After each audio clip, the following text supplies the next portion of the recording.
Joining us on the program to give their perspective is Mr. G.C. Tripathi, former Vice Chancellor of BHU. Dr. Sharad Kohli, Senior Economist, also joins us on the program. Mr. Vivek Menon, Urban Planner, also joins us on the broadcast. Last but not the least, Joyita Basu, Editor of the Sunday Guardian, with us on the program as well. Dr. Kohli, I'll begin with you. You know, whenever we have had a conversation, Dr. Kohli, we've discussed development, we have discussed infrastructure, we have discussed technology, we've discussed AI, chips, China and India's economy and GDP.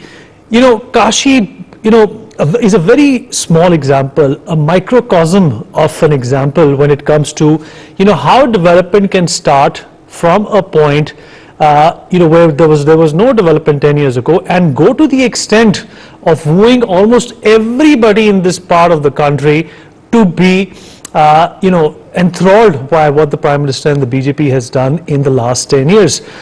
Is this also, in every way profoundly and deeply connected with what India has also gone through culturally, socio-economically, globally, as well as, the perception that people have of India? Can this also be considered a parallel to what Kashi has seen and what India has seen, if you get my point? Got your point, Vineet. Good evening to you, to my fellow panelists and to NewsX viewers. Absolutely. I mean, normally what happens is when there is a star candidate or when there is a Prime Minister or some minister from a state, you find that particular region growing exponentially as compared to rest of the country. Obviously, because that grabs more attention, that grabs more development, more funds, and so on and so forth. But the best part is that, as you rightly said, obviously Kashi may have, because Kashi was in such ruins before this development started. I've seen Kashi then, I've seen Kashi now. I mean, those by-lanes of reaching the Kashi Vishwanath Mandir, there used to be queues, there used to be touts, there used to be that dhakka mukki, loads of people on streets, some people able to reach, some people not able to reach, some people losing their wallets.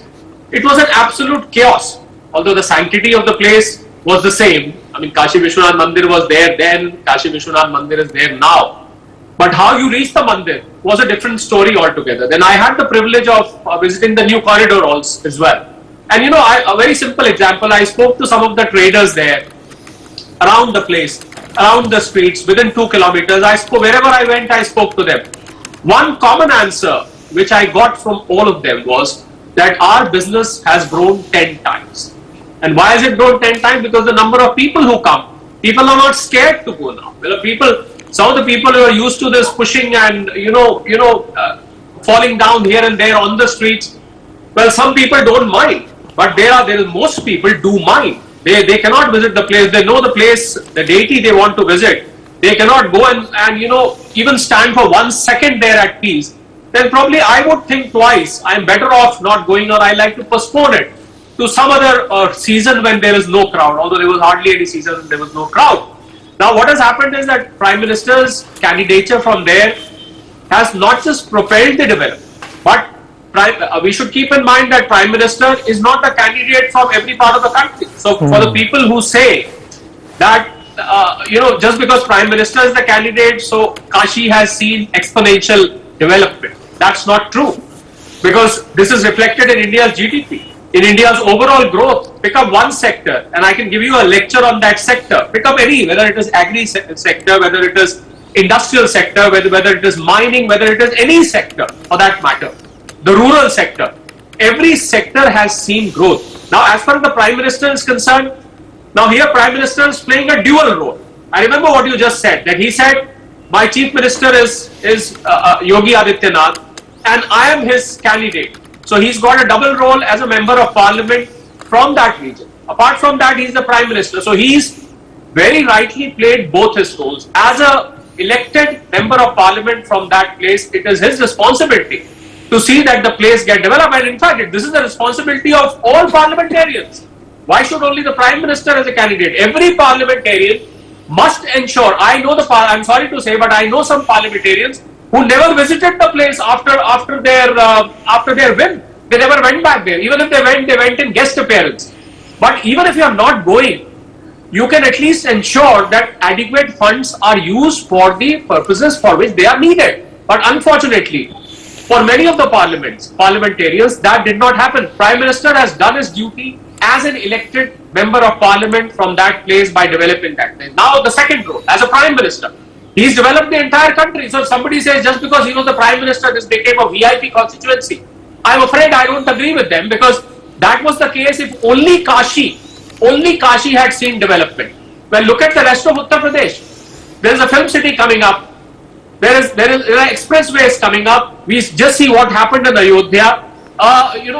There are so many projects coming into UP that nobody can say that only Kashi was developed or only Ayodhya for that matter was developed. So apart from the religious importance, I think, as you rightly said, it is the will of the government. If the government really wants the country to develop, there is no way anybody can stop. You can have a few noises being raised here and there that this area is agreed. Some areas may have been developed quicker, whereas some areas may get developed a little after that. After all, there is a pace at which the work goes on in each part of the country, because there are various factors which drive that. There are factors like clearances, there are state governments there are fund allocations which are different to different places, there are logistic issues, there are sometimes there could be climatic issues, there could be miscellaneous issues, but then the fact is that this country has seen unprecedented 100 lakh crore plus of infrastructure development since 2019 itself. I'm not talking of 2014 to 19, which was another era. But from 2019 onwards, the government was very committed, and this infrastructure development has been seen is unprecedented. And besides that, Prime Minister said that this is just a trailer. So I am wondering, if 100 lakh crore plus is a trailer, what will be the full movie like? Probably we are looking at probably 2 trillion, 3 trillion. We are looking at that kind of money, and you can imagine where this will take the country. So for the people who say that there is a problem of, I keep hearing people that they are not addressing the problem of unemployment. Now it makes me laugh, because by economics, if you are investing on infrastructure, if you are developing places like Kashi, Ayodhya, there is no way employment is not being generated. Go and ask the people there, Baba. You don't need to make any speculation. Just go to the ground, talk to the people. You cry of unemployment, but go and find if there are actually unemployed people there or not.